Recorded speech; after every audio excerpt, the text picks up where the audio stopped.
Hi, I'm Kate Hudson, and I'm going to share with you a personal ghost story. When I was a little girl, my mother was shooting a film in London, and she rented this house that was a couple hundred years old. Very simple. They believe that the ghost that lived in this house was a little boy. And every night, I would fall out of my bed. And every night and day, I would trip over the same corner in a doorway, under a doorway, which was the same doorway that you used to see this wisp of light or a spirit go by the door. One time we were all sitting in my mother's bedroom, and we heard outside, we heard gravel, the footsteps on gravel.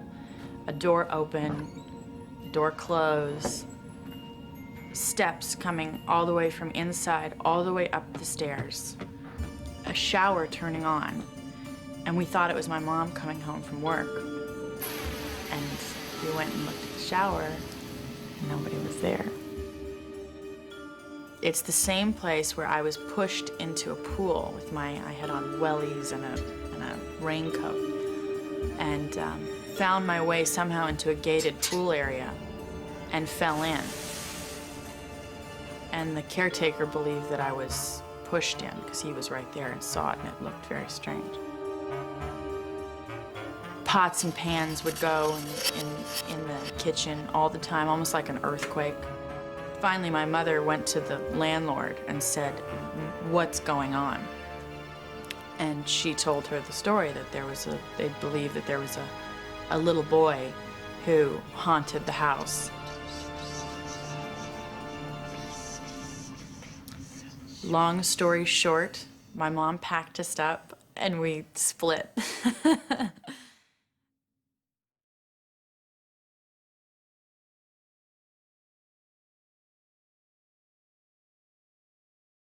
I don't remember during the slavery days, I don't remember that. To get the people to work after the war, and that was hard. We just let them keep on living. Natural life. Natural life. My name is Norman Marmion. I'm the owner of the Laura Plantation. This is an old sugarcane farm located about 50 miles northwest of New Orleans along the Mississippi River. Valcoram, that was a French name, an old planter, and he built this house for his daughter as a wedding present. Felicity. Felicity. That's why it's called Felicity. At that time, there was quite a few people living on the plantation. The plantation started out with 17 slaves. It ended up with 15 people who owned the slaves and 185 just before the Civil War in 1862. Plantation life was hard, it was structured. It's almost a whole waking unit, a plantation. Your day started at 3 o'clock in the morning. You did work before the sun came up.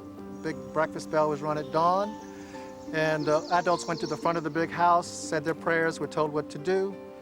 Their children, who were 6 to 12 years of age, followed them, carrying heavy buckets to the back of the big house where the kitchen was, had the buckets filled with milk and butter and what we call cottage cheese today. And the children's first job of the day was to walk down the row of slave cabins, 69 of them, for a distance of 3.5 miles, and distribute that for breakfast at dawn.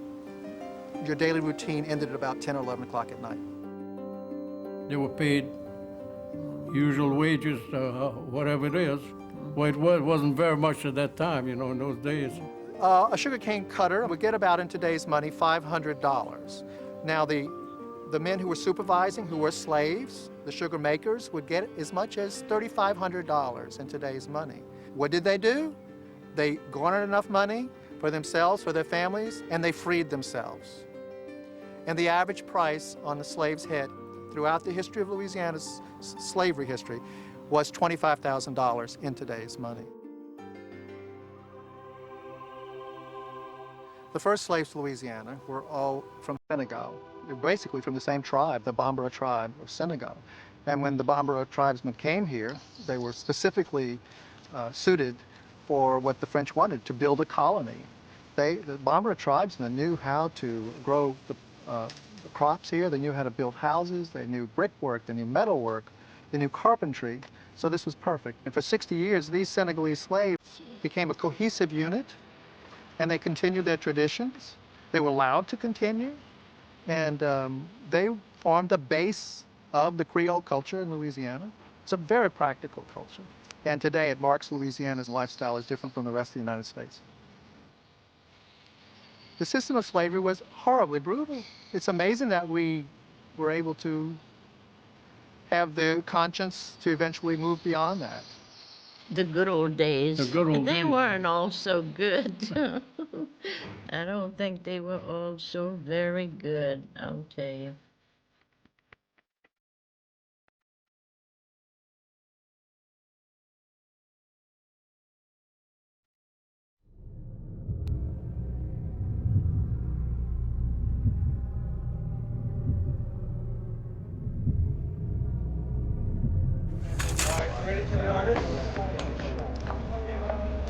One of the great things about the film, for the audience and certainly for me as the director, was the fantastic cast that we had. Kate Hudson was a revelation to me. Say I knew someone who had believed he'd been crossed. I mean, she's somebody who can play comic actress, she can play serious, and in this she even kind of gets a little bit of action and horror film acting as well. Action! You'll never get out of here, child. Stop right there. I have to say the script is what really intrigued me, because it was terrifying.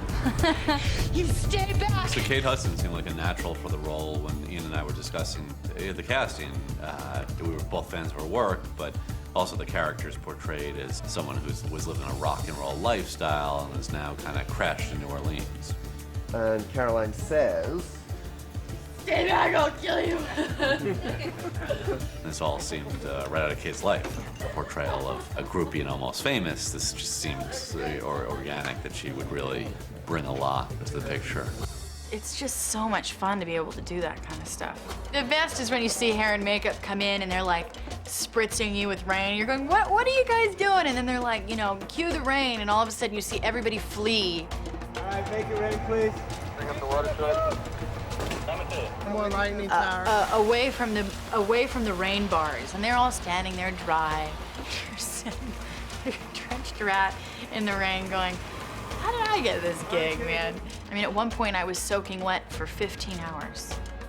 It's like, wow, that's a long time to be sitting out in the rain, Stand by and action! But it was fun. It was really fun, running through mud and crawling through mud and the pouring rain. Where are you?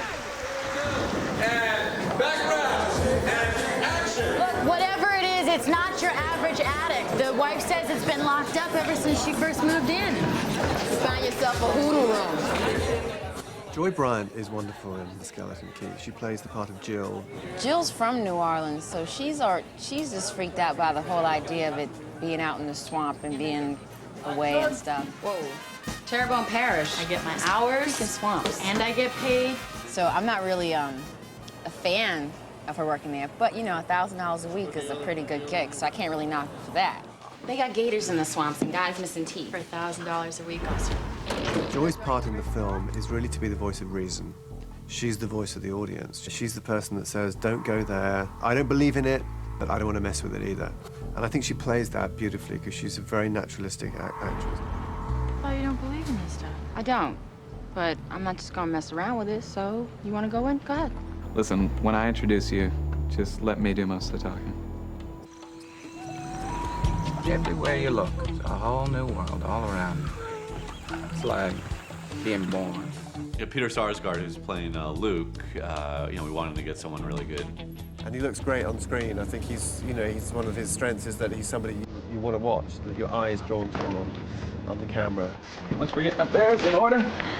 We were all talking about him as a great candidate for the role, and he was someone that Ian had known. As it came time to casting the role, he quickly emerged as the person to go after. His wife's having kind of a rough time with it. In this role in Skeleton Key, it's all about not giving too much away in the way that he plays, and I think from that point of view, he's perfect. I'm Luke Marshall, the state board.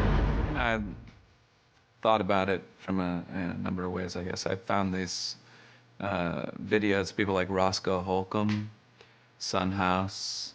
A superstitious person, Carolyn? A kind of attitude, as a style. I think I thought of myself as a performer, also. Must have some kind of bedside manner, huh? So I paid special attention to my shoes, and then once I started doing that, I saw, like, all these blues guys and the way that they would dress to, like, you know, on the cover of their album or something, or in a club, pictures of them.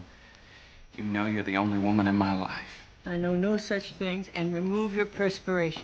I really wanted to have a kiss with Jenna Rollins, but I guess we've striked that. I figured we were lovers, you know. We might as well slip one in there somewhere. But I think when I first told Ian that, he said, just try it at some point, and I haven't quite gotten the nerve up.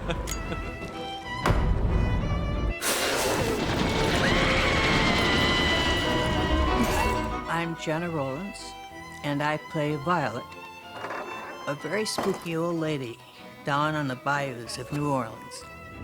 Every director wants to work with great actors, and it's a complete joy for me to be able to work with Jenna. Try to use my tricks on me? Kate Hudson comes in as a hospice worker to help him. And she begins to suspect that more is going on than a simple medical problem. You ever feel like he's asking you for help? I've finally given up with all of the ghost stories and all these strange things she's been feeding me, and she stops to tell me the story of the house. You're not from the South. You won't understand. I'm not exaggerating when I said that jaws dropped when we watched it in Daly's with the whole crew. She was just so compelling. The ghosts are here now. But whatever they did to him, I'm not going to let him do it to me. Ah, she's amazing. She really is. One of my all-time idols. John Hurt, too.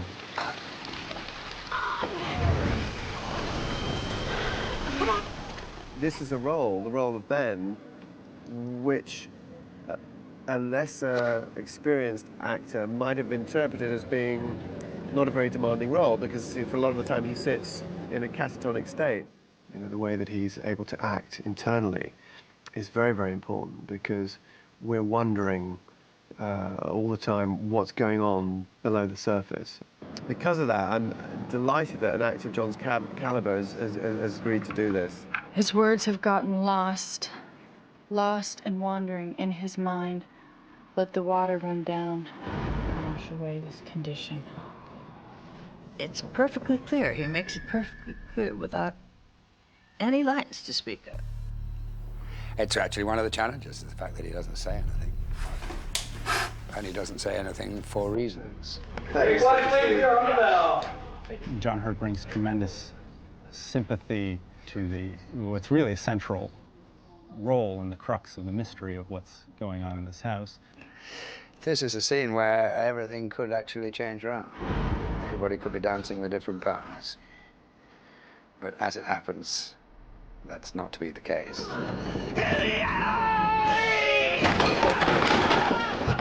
Shit! It's all an imaginative exercise anyway, really. And you accumulate as much stuff as possible. I call it the mulberry of my mind, you know? Put everything into there and hope that it's going to ferment and you're going to make a decent wine.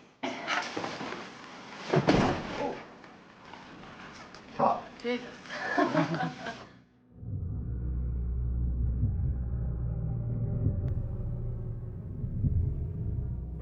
Absolutely brilliant. So talk to me just a little bit about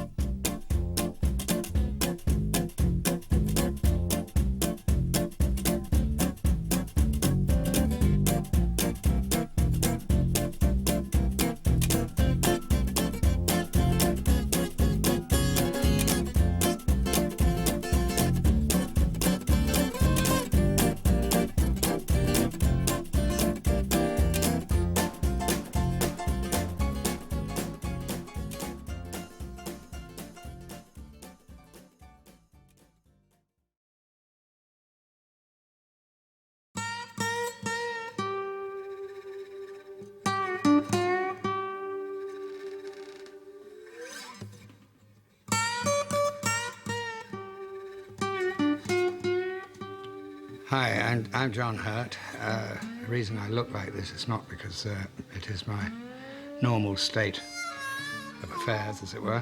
This is my makeup for the film. I'm just going to read you a little story.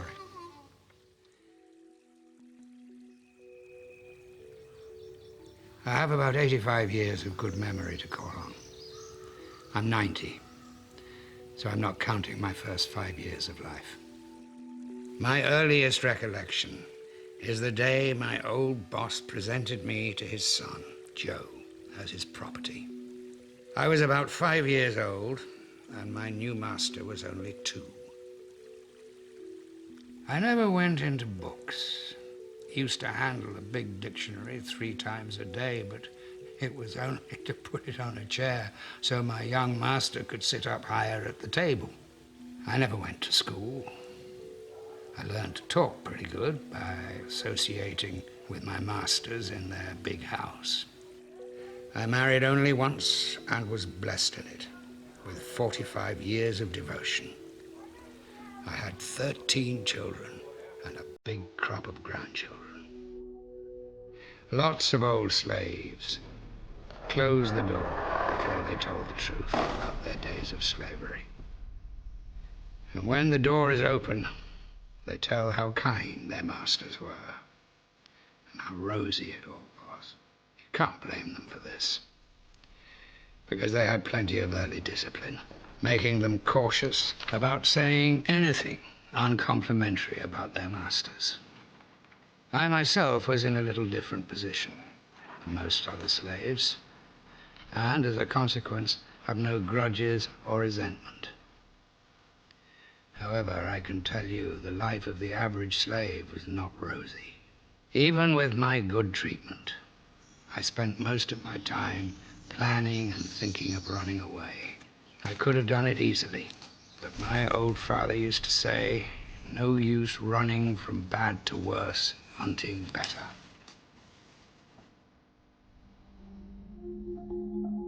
The master's name was usually adopted by a slave after he was set free. This was done more because it was the logical thing to do and the easiest way to be identified than it was through affection for the master. Well, I got to thinking about all us slaves that was going to take the name Fitzpatrick. I made up my mind. I'd find myself a different one. One of my grandfathers in Africa was called Jerkeo. So I decided to be Jackson.